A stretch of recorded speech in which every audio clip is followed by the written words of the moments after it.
warahmatullahi wabarakatuh. Yang terhormat Bapak Abdullah M.Ag selaku dosen pengampu mata kuliah studi Quran Hadis, dan tak lupa teman-teman yang saya sayangi dan saya banggakan. Di sini kelompok 5 akan menyampaikan presentasi yang berjudul pengertian hadis, kedudukan dan perbandingan dengan hadis qudsi. Sebelumnya saya akan memperkenalkan kelompok 5 terlebih dahulu. Yang pertama Halimatus Sa'diyah, dan yang kedua saya sendiri Siti Nurhidayah, dan yang ketiga Hilya Alaina Nihaya. Di sini saya akan menjelaskan sedikit tentang pengertian hadis.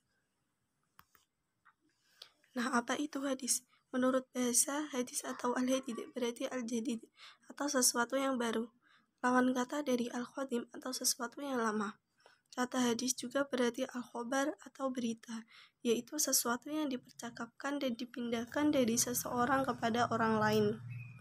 Sedangkan menurut istilah, hadis didefinisikan menjadi beberapa, yaitu yang pertama, aqwalun Nabi sallallahu alaihi wasallam wa af'aluhu wa ahwaluhu, yang artinya segala perkataan Nabi sallallahu alaihi wasallam, baik perbuatan maupun ihwalnya.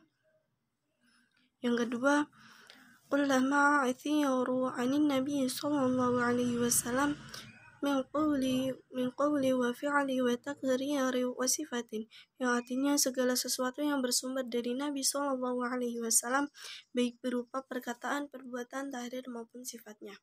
Dan yang ketiga, kullama adifa lan Nabi sallallahu alaihi wasallam qaulan aw fi'lan aw taqriran aw sifatin, yang artinya segala sesuatu yang disandarkan kepada Nabi sallallahu alaihi wasallam, baik berupa perkataan, perbuatan, tahrir maupun sifatnya. Nah, dari ketiga pengertian di atas dapat disimpulkan bahwa hadis adalah segala sesuatu yang disandarkan kepada Rasul, baik perkataan maupun perbuatan. Sedangkan yang berbeda dari ketiganya ialah pada penyebutan terakhir. Sementara itu, para ulama usul memberikan definisi yang lebih terbatas dari rumusan di atas. Menurut mereka, hadis adalah aqwalun Nabi sallallahu alaihi wasallam mimma yasluhu an yakuna dalilan li hukmi syar'in, yang artinya segala perkataan Nabi sallallahu alaihi wasallam dapat dijadikan dalil untuk menetapkan hukum syara'. Nah, dari pengertian tersebut bahwa segala perkataan atau ahwal Nabi tidak ada hubungannya dengan hukum atau mengandung misi kerasulan, seperti tentang cara berpakaian, tidur, makan, minum, atau segala yang menyangkut al-ihwal Nabi tidak termasuk hadis. Nah, ulama hadis maupun ulama Rasul memberikan definisi yang terbatas pada sesuatu yang disandarkan kepada Rasul tanpa menyinggung perilaku dan ucapan sahabat atau tabi'in. Dengan kata lain, definisi di atas adalah dalam rumusan yang terbatas atau sempit. Nah, menurut ulama hadis juga mempunyai pengertian lebih luas, yang tidak hanya terbatas pada sesuatu yang disandarkan kepada Nabi semata atau hadis maqtu'. Hal ini seperti yang dikatakan At-Tirmizi. Hadis mempunyai pengertian yang luas. Menurut At-Tirmizi merupakan sinonim dari kata al-khobar. Sekian dari materi yang saya sampaikan, dan materi yang selanjutnya akan disampaikan oleh Halimatus Sa'diyah. Assalamualaikum warahmatullahi wabarakatuh. Perkenalkan, nama saya Halimatus Sa'diyah, NIM 21505-113. Di sini saya akan melanjutkan presentasi pada poin B atau kedudukan hadis. Nah, kedudukan hadis yang pertama adalah sebagai sumber hukum. Hadis sebagai sumber hukum kedua setelah Al-Quran diambil dari cara pandang Rasulullah SAW dalam menyikapi dan memahami nas Al-Quran yang diwahyukan kepadanya.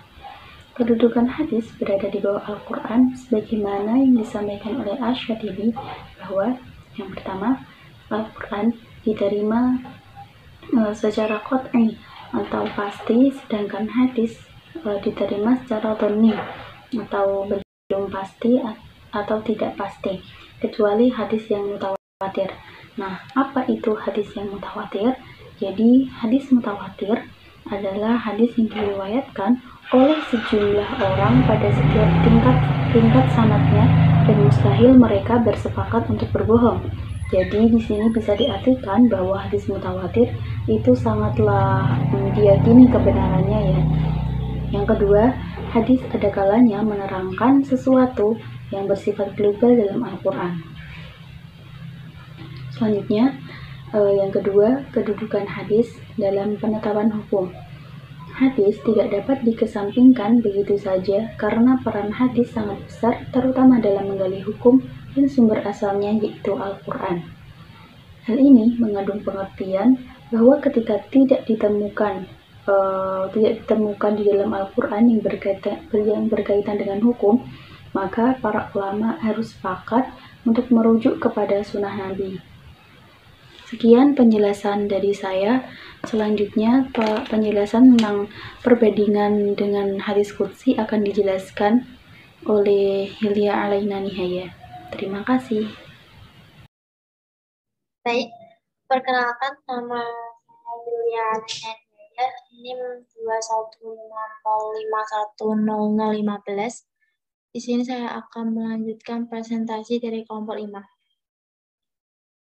Saya akan menjelaskan tentang perbandingan hadis Nabi dengan hadis qudsi. Hadis Nabi. Hadis Nabi mempunyai ciri-ciri 4, yaitu yang pertama, hadis Nabi hanya dinisbatkan kepada Nabi dan bukan pada Allah. Yang kedua, hadis Nabi mencakup seluruh tema kehidupan manusia, baik terkait akidah, akhlak, maupun muamalah. Yang ketiga, hadis Nabi jumlahnya banyak. Yang keempat, hadis Nabi mencakup qauli atau perkataan, fi'li atau perbuatan, dan takriri atau persetujuan Nabi. Sedangkan hadis qudsi mempunyai ciri-ciri 6, antara lain. Yang pertama, hadis qudsi dinisbatkan Nabi Muhammad SAW pada Allah Subhanahu wa Ta'ala. Yang kedua, tema hadis qudsi sebagian besar terkait dengan harapan. Yang ketiga, hadis qudsi merupakan firman Allah Subhanahu wa Ta'ala kepada seluruh hambanya. Yang keempat, sangat sedikit hadis qudsi yang berbicara mengenai hukum taklifi. Yang kelima, hadis qudsi jumlahnya sedikit. Yang keenam, hadis qudsi umumnya merupakan hadis qauli. Sekian presentasi dari kelompok 5 tentang pengertian hadis, kedudukan, dan perbandingan dengan hadis qudsi. Semoga bermanfaat. Assalamualaikum warahmatullahi wabarakatuh.